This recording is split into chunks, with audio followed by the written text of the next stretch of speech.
Hello everybody and welcome to Cinema Savvy. It is myself George bringing you a brand new movie review and I guess our first film review of 2023. This is of course M3GAN, which is now out in cinemas, certainly here in the UK, and it's been out for a week in America and many other territories, and directed by Gerard Johnson. This is one of the most, I don't want to say hyped films for the year. This is a film that has had momentum for a while. This has been brewing. People are talking about this. There's been incredible marketing everywhere. You've seen it at NFL games. You've seen it in the streets. The M3GANs everywhere. This is a film that needed to be seen. I don't normally go and watch horror films at the cinema. It's not the genre I have seen the most from, I have the most knowledge of. But when something jumps out completely different to this, I do tend to go. And this has been an experience, to put lightly, which I'm going to be talking about. But before I get into that, we want to hear from you. So please do comment below with your thoughts on M3GAN. If you've already seen it, if you're looking forward to seeing it, if you enjoyed it, whether you didn't, it's going to be really interesting hearing how different people speak about this. Certainly people's knowledge heading into the film is going to be very different to those that might not know anything and went on a whim and saw it. So it's really interesting to hear this. And of course, if you want to stay tuned with any other videos, any other announcements, you're best off following us on our social medias, Twitter and Instagram at cinema_savvy, Facebook and letterboxd.com/cinemasavvy, with a link to Letterboxd and Republic, T-Republic, all of that stuff in the description below. As you can tell by the coat, I've just got home. It's been a long day, I've had work, and I've gone straight out to the cinema after, and now I'm back recording this, so it's going to be a really interesting one to talk about, fresh off the mind, because as I sort of mentioned with all the hype heading into it, I hadn't heard of this till maybe like a month ago. And if you're familiar with the channel, you'll know Jed, who's been on a fair few things. Jed spoke to me about this hype for this film, and I knew nothing. And he sent me the trailer. And I just couldn't quite believe what I was watching. It looked ridiculous. It looked insane. It was dubbed a horror film, but I thought this is more of a black comedy. And I don't know if that's a criticism of the film or if anyone agrees. I'm really curious about it. But I didn't see this as a horror film itself. Which was really interesting, you know, having watched the film as well and all that sort of stuff, thinking about it on the drive home. It's a really interesting one to talk about. But if I'm going to give you my initial thoughts, I quite enjoyed it. I didn't really know what to expect. There were certain times where, the first 20 minutes I thought, oh dear, have I fallen into the hype train? Is this something different to what I thought or what people made out to be? Is it an incredible marketing job? Then for the next hour, I was having a good time. And more surprising than anything, at 5 o'clock on a Friday, the screening I was in, one of the smallest screens at my local, but it was almost sold out, which I just didn't expect, which is a great thing for the industry and for cinemas, and testament to this film. I think it's made over $50 million worldwide on a budget of 12 mil. Sequel already in discussions. I'm going to talk about the end because there's an incredible pitch which might tease up something that's coming out next week.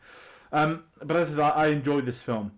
And I think my enjoyment from the film isn't the fact I'm self-aware about horror films. I'm self-aware about, the concept of the AI taking over, all that sort of stuff. I just had a really good time with it. And it's hard to take past fair in that in my mind. There were moments where I felt tense. That I wasn't quite sure what was going to happen. There was moments I feared for some characters and not for others. There's moments I thought, this is ridiculous, this is entertaining. And I thought it was just constantly funny throughout. That's why I think it's a black comedy. I kept laughing. And I don't laugh out loud a lot at the cinema. It's a very rare thing. But that sort of silent chuckle to yourself, a fair few of this got it. And at times you could hear others in the crowd doing it, which I think is really cool as well. So obviously a lot of intentions there. And I think that's really helped the experience with this, that there was a crowd. Again, not an atmosphere as such, but you're able to levitate, see what other people think. We had 2 people walk out with about half an hour to go. Someone 3 seats to the side of me was asleep and snoring, which was really frustrating because you could only hear the snoring. And, the usual suspects, people on their phones, talking loud, all that usual nonsense, which hate about the cinemas at the same time. You can't avoid it these days, can we? But I really want to home in on the M3GAN character. Now, as I mentioned, my history of horror is very different to many of the genres, sci-fi, comedy, action, all that stuff I follow most of my life. And in terms of horror icons, I think M3GAN has instantly become one. And if I'm going to be honest, that's the only reason I went to watch this film. The trailer, the memes, the stuff I was seeing online, the incredible marketing campaign, all of that has built me towards seeing this at launch, which I didn't think I was going to do. Part of me thought, well, wait a week, double bill it with Babylon, but I chose not to. Chose to go and see it, and it does not disappoint in that respect. That the concept of the character I'm trying to say Skynet. I know we've done a Terminator review recently, but I just kept thinking, like, if Skynet had a Megan, there wouldn't be a Terminator franchise because she'd have killed John Connor. It's such a really interesting character for them to create that. I think stemming back to the mid tens when Annabelle came out, there was a concept for a killer doll, and it sort of evolved from there with Blumhouse, and which makes a lot of sense. And I love when these films do it where the technology's become too self-aware, it knows what it's doing. Of course, many decades of films have done this. A lot of comparisons to Chucky, which I loved as well. But if I'm going to try and sort of put a stamp on what I think of Megan, it's sort of like if HAL 9000 and Chucky had a baby. That is what this character is. And it's so amazing seeing this performance, because I know there was an actress in The Voice and an actress doing the performance as well.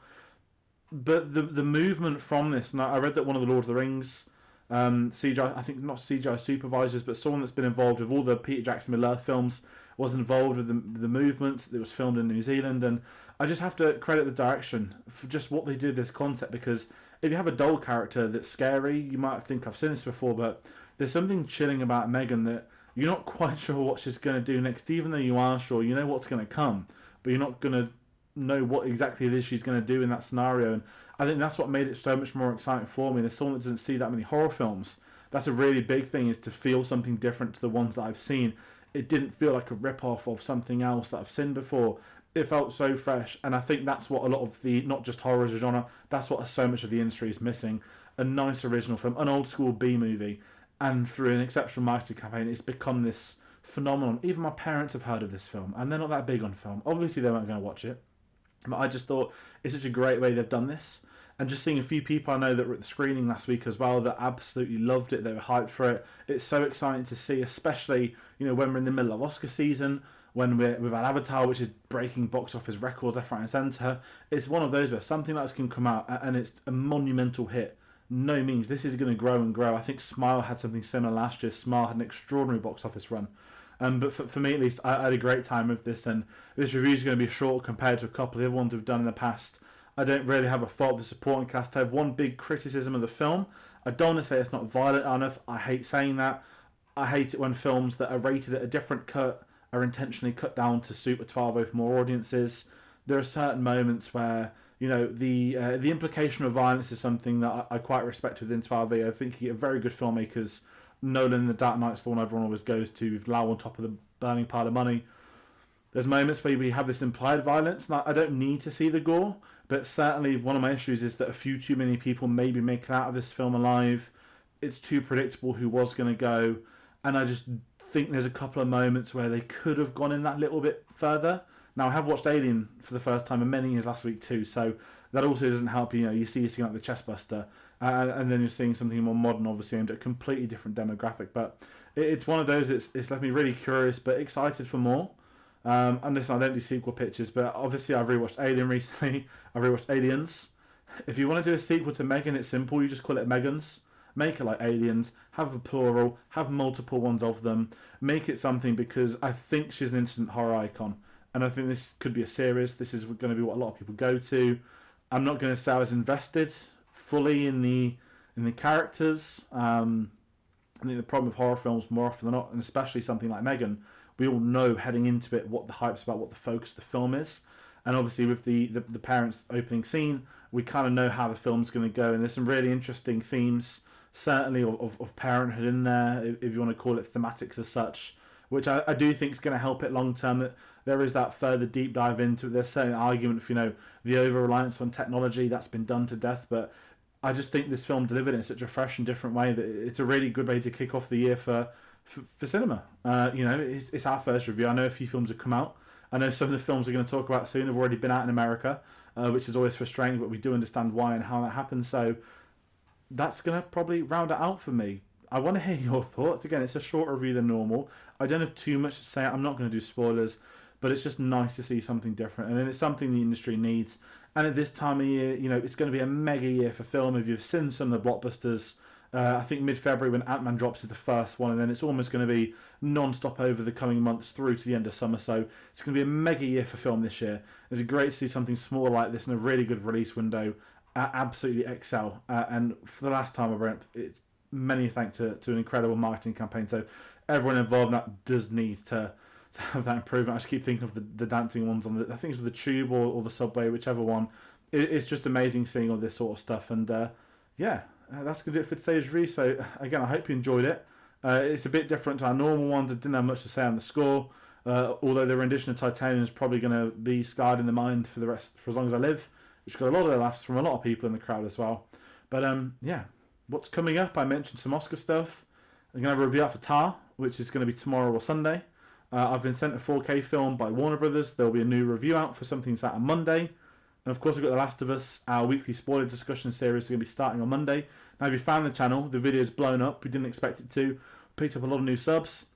And if they're a fan of M3GAN, let me know your thoughts on M3GAN as well. And I can't wait to talk more about The Last of Us. It's genuinely been an absolute dream to cover that series. And there's a lot of stuff you can see on our social medias from the event at the BFI IMAX in London from Wednesday. But yeah, it's been a great week, and there's a few more things coming, so do stick around with us. I mentioned Aliens. That's the next James Cameron review going up on Wednesday. You can catch The Terminator, which Reese joined us on, which went up on this Wednesday, just gone. So a lot of things happening at the moment. We're in a very busy period. We're moving into Oscar season. And I said it is great to start with something like M3GAN. So thank you all for watching. Take care. See you on the next one.